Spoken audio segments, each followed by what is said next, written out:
ত্যাগীদেরকে মূল্যায়ন করতে হবে। ফ্যাসিস্টদের কোন প্রেতাত্মাকে কোন জায়গায় বসাতে পারবেন না। যারা ত্যাগী, যারা নির্যাতন ভোগ করেছে, যারা জেল খেটেছে, যারা মামলা খেয়েছে, ঘরে ঘুমাতে পারে নাই, যারা আহত হয়েছে, তাদেরকে জায়গা করে দেবেন। কোন পতিত স্বৈরাচারের দোসররা থাকতে পারবে না। পরিষ্কার বক্তব্য।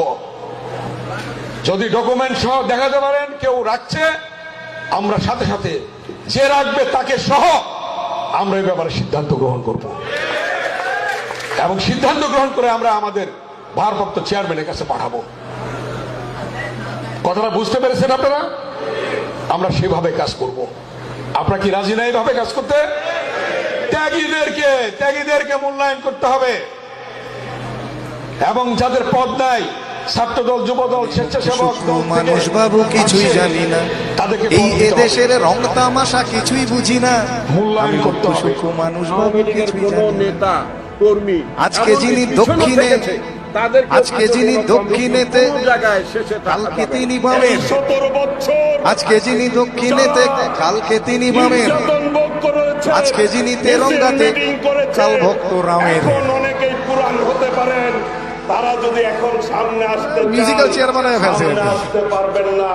যে পাশে বসে বসে যেদিকে একটা চেয়ার খালি হলেই হলো, সে যে কোনো চেয়ার হলেই হবে। নির্যাতন করেছে, কষ্ট করেছে, দল ধরে রেখেছে। আজকে যিনি দক্ষিণেতে, কালকে তিনি বামের। আজকে যিনি তেরঙ্গাতে, কাল ভক্ত রামের। কে যে কখন কার পেছনে, কে যে কখন, এখন সবাই সবাইকে শেল্টার দিচ্ছে, হচ্ছে না? এখন কোয়ালিশন হচ্ছে, এ ওর সাথে গান করে ফেলছে, ও ওর সাথে। কে যে কখন কাকে শেল্টার দিচ্ছে বোঝা যাচ্ছে না। কে যে কখন কার পেছনে, বুঝি না কে খাঁটি। কে যে কখন কার পেছনে, বুঝি না কে খাঁটি।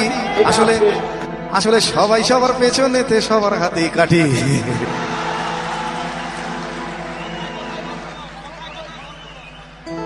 ঠিক বলছি? কথায় কথায় ধর্মঘট এখন যে কোনো ইস্যুতে হয়। আজকাল যে কোনো ইস্যুতে, আপনি জানেনও না কেন ধর্মঘট ডাকা হলো। একটা অর্গানাইজড ফোর্স হলেই হবে আর কি। আমি তো ভাবছি এবার ডাকাতরাও ইস্যু করে বলতে পারে, এলাকায় প্রতিরোধ হচ্ছে, ডাকাতি করা যাচ্ছে না, ঠিক হচ্ছে না, চল তোরা বন্ধ রাখি। দেখবেন ওরা নিখিল ভারত ডাকাত সংঘ বলে একটা দল তৈরি করলো, ডাকাত অ্যাসোসিয়েশন বলে। দেখবেন ও তখন পুলিশই প্রোটেকশন দিচ্ছে, হ্যাঁ ওনারা বন্ধ রেখেছে, আসবেন আপনারা বেরোবেন না, এটি করে দেবেন। খালি অর্গানাইজ হতে হবে। কথায় কথায় ধর্মঘট, আর সবাই ধর্মঘটি। অধার্মিকের ধর্মজ্ঞানে স্লোগান স্লোগান আর স্লোগানে গোলক ধাঁধায় ঘুরে আমার হারিয়ে গেছে ঘটি। মন্ত্রীরা সব হারামজাদা, আস্ত বদের ধাড়ি। মন্ত্রীরা সব হারামজাদা, আস্ত বদের ধাড়ি। তুড়ুক নাচে মন্ত্রী সভা, এখনো বাইছি বাড়ি।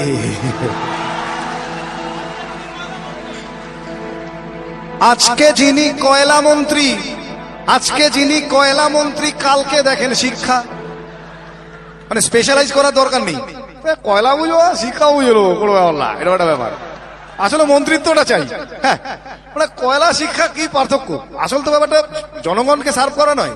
মানে কয়লা মন্ত্রী হলে কয়লা ঝাড়বো, আর শিক্ষা মন্ত্রী হলে বই খাতা ঝাড়বো, ওই ঝাড়াটাই বড় কথা আর কি। আজকে যিনি কয়লা মন্ত্রী, কালকে দেখেন শিক্ষা। আজকে যিনি কয়লা মন্ত্রী, কালকে দেখেন শিক্ষা। তাই কয়লা কালো শিক্ষা নিয়ে মানুষ করে ভিক্ষা।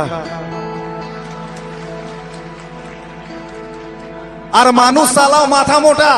নিজেদের সম্পর্কে এর চেয়ে ভালো কমপ্লিমেন্ট আর দিতে পারলাম না, এর চেয়ে প্রচুর খারাপ দেয়া যায়, এর চেয়ে ভালো আর কিছু নেই। আর মানুষ চালাও মাথা মোটা, ভোট দিতে যায় নেচে। দেবেন না? এই তো আসবে আবার। কোথায় যাচ্ছেন? যাই একটু ভোটটা দিয়ে আসি। কোথায় যাচ্ছেন? ভোটটা দিচ্ছেন।